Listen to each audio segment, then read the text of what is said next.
여러분 안녕하세요. 오늘 우리가 파헤쳐볼 내용은 최근 외식업계를 말 그대로 발칵 뒤집어 놓은 명륜진 사갈비 사태입니다. 가성비의 대명사로 불리며 엄청나게 고속상장해온 브랜드잖아요. 그런데 그 가맹본부인 명륜당 이면에서 도대체 무슨 일이 벌어지고 있었던 걸까요? 오늘 이 복잡한 사건의 전말을 아주 객관적인 사실에만 기반해서 속 시원하게 정리해드리겠습니다. 자, 바로 시작해볼까요? 가성비 좋은 숯불 돼지갈비 하면 다들 친숙하게 떠올리시죠? 그런데 최근 당국의 조사로 이 친근한 이미지 이면에 전혀 다른 현실이 숨어 있었다는 게 드러났습니다. 바로 고금리 대부업이 얽혀 있었다는 사실인데요. 맛있는 고깃집과 고금리 대출이라니 도대체 이 둘이 어떻게 연결될 수 있었던 걸까요? 자, 사건을 한눈에 파악하실 수 있도록 오늘의 핵심 쟁점을 세 가지 포인트와 당국의 조치로 나눠봤습니다. 고금리 장사, 채권 회수 방식, 쪼개기 꼼수, 그리고 당국의 제재 순으로 빠르게 짚어보겠습니다. 첫 번째 핵심 쟁점입니다. 바로 고금리 대부업 장사 의혹이죠. 돈이 어떻게 흘러갔는지 이 금리 차이를 한번 보실까요? 명륜당은 본래 기업 키우고 일자리 창출하라고 국가에서 마련해둔 저금리 정책 자금을 연 3에서 6% 수준으로 싹 빌려왔습니다. 그런데 정작 자금이 절실한 자기네 가맹점주들에게는 연 12에서 18%에 달하는 엄청난 고금리로 다시 대출을 해준 거예요. 그러니까 싼 이자로 나라 돈을 빌려서 자기 식구들인 점주들을 상대로 막대한 이자 마진을 남겼다는 얘기가 됩니다. 이 숫자가 그 규모를 완벽하게 보여주는데요. 무려 830억 원입니다. 명륜당이 확보한 정책자금 규모가 830억 원을 넘는데 이 중에서 한국산업은행 한 곳에서만 대출받은 돈이 790억 원에 달합니다. 정부의 지원을 받는 이 엄청난 눈먼 돈이 본래 목적이 아니라 특수관계에 있는 대부업체들로 줄줄 흘러들어갔다는 게 조사를 통해 밝혀진 거죠. 그런데 가맹점주들의 고충은 여기서 끝이 아니었어요. 가게 처음 열 때 인테리어나 설비 비용 많이 들잖아요. 본사가 이 비용을 실제보다 과도하게 뻥튀기해서 책정해 놓습니다.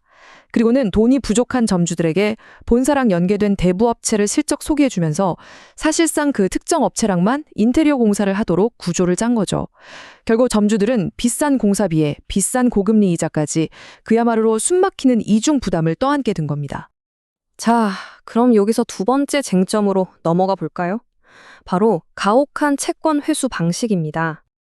이 구조가 얼마나 교묘한 덫인지 한번 보세요.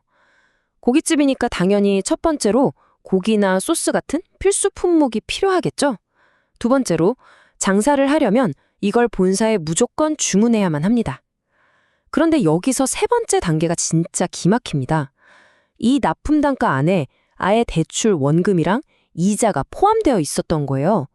그러니까 점주가 고기를 주문할 때마다 자동으로 고금리 이자가 먼저 쏙쏙 빠져나가는 구조였던 거죠. 생존을 위한 고기 주문이 피할 수 없는 빚상환과 한몸으로 묶여버린 겁니다. 그래서 이 문제의 핵심은요, 점주들이 말 그대로 빚의 굴레에 철저하게 갇혀버렸다는 데 있습니다. 심지어 어떤 가맹점은 매달 매출의 일정 비율을 본사가 묻지도 따지지도 않고 먼저 떼어가기도 했거든요.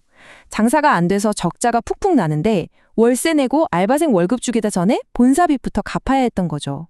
위약금에 대출 상환 압박까지 겹쳐서 맘대로 폐업조차 할 수 없는 완벽한 진퇴양난의 상태였다고 당국은 판단하고 있습니다. 아니, 이렇게 거대한 시스템이 돌아가는데 당국의 감시망을 어떻게 피했을까요?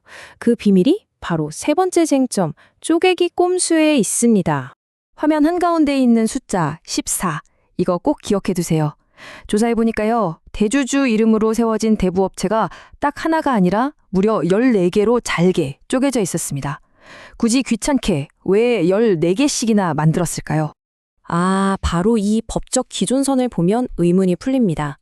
현행법상 자산 규모가 100억 원 이상이거나 대부잔액이 50억을 넘어가면 금융감독원의 아주 깐깐하고 엄격한 검사를 받아야 하거든요.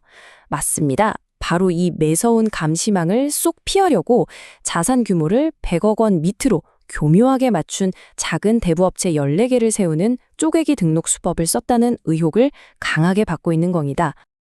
자, 이제 마지막으로 당국의 제재와 앞으로 어떻게 제도가 바뀔지 짚어보죠. 지금 금융위원회랑 공정거래위원회가 단단히 벼르고 나섰는데요.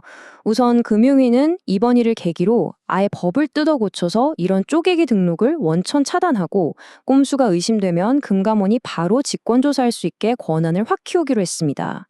그리고 공정위는 무려 8개월 동안 탈탈 털어서 집중조사를 했거든요. 명륜당의 이런 행위가 가맹점주에게 억지로 불이익을 준 거고 거래를 강제한 거라고 딱 못을 박았습니다. 조만간 무거운 과징금은 물론이고 검찰 고발까지 갈 수 있는 상황이에요. 앞으로는 나랏돈 지원받은 가맹본부가 점주들 상대로 고금리 대출 장사하는 거 아예 엄격하게 제한될 겁니다. 오늘 해설을 마무리하면서 여러분께 이 질문을 하나 던져보고 싶네요. 과연 지금의 가맹사업법으로 이런 교묘하고 약탈적인 금융기법으로부터 우리 소상공인들을 제대로 지켜낼 수 있을까요? 단순한 외식업인 줄 알았는데 그 이면에 숨겨진 복잡한 금융설계 속에서 피땀 흘려 일하는 점주들을 보호할 튼튼한 울타리가 정말 시급해 보입니다. 이 사건이 앞으로 어떤 결론으로 이어질지 저희도 계속 주시하겠습니다. 오늘 끝까지 집중해서 함께해 주셔서 정말 감사합니다. 다음에도 흥미롭고 유익한 분석으로 다시 찾아뵐게요.